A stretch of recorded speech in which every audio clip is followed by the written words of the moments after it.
নিয়ে আসছেন তাদের বিশ্লেষণ করছি।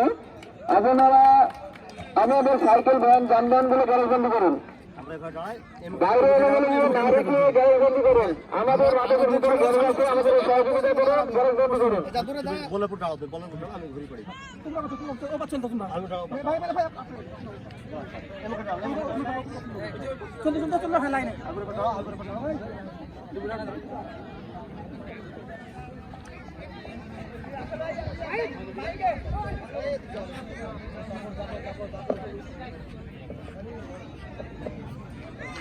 আমি আমাদের সম্মানীয় ও অতিথিদের দৃষ্টি আকর্ষণ করছি, আপনারা একটু মাঠে আসুন। আমাদের অতিথিবৃন্দের দৃষ্টি আকর্ষণ করছি, আপনারা একটু মাঠের ভেতরে আসুন।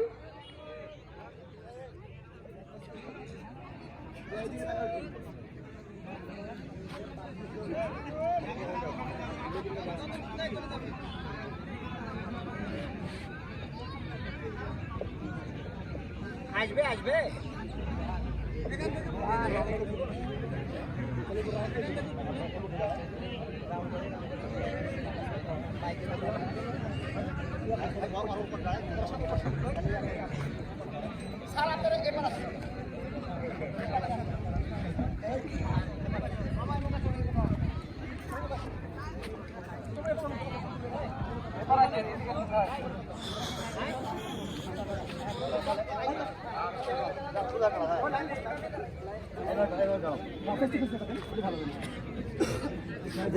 এই সাইডে তো আমার মুখে গেল গোল হয়ে গেল ওই সাইড থেকে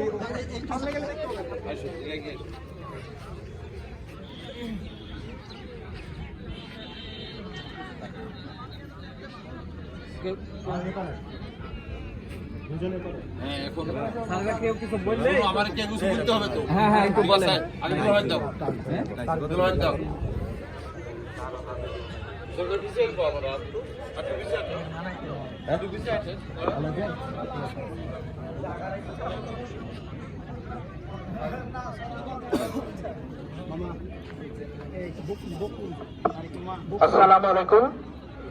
স্বাধীনতা দিবস স্মরণে এই যে টুর্নামেন্টের আয়োজন, একসময় কিন্তু এটা হরহামেশাই সব জায়গাতেই আমরা দেখতে পেতাম।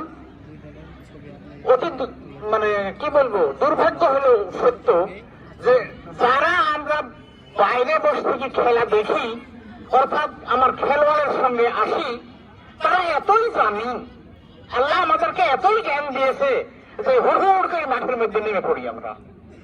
যদি রেফারি মনে হয় যে সামান্য অন্যায় হয়েছে, যদি বুঝতে পারি, আমরা বিশ্বকাপেও দেখলাম যে সবটাই নজরে নাও পড়তে পারে একটা মানুষের, কিন্তু তার মানে যে আমরা হুড় করে মাঠের মধ্যে নেমে পড়তে হবে, এই একটা কারণে কত পিটাপিটি, কত রক্তক্ষয়ী সংঘর্ষ, এক সময় প্রায় খেলা বন্ধই হয়ে গিয়েছিল।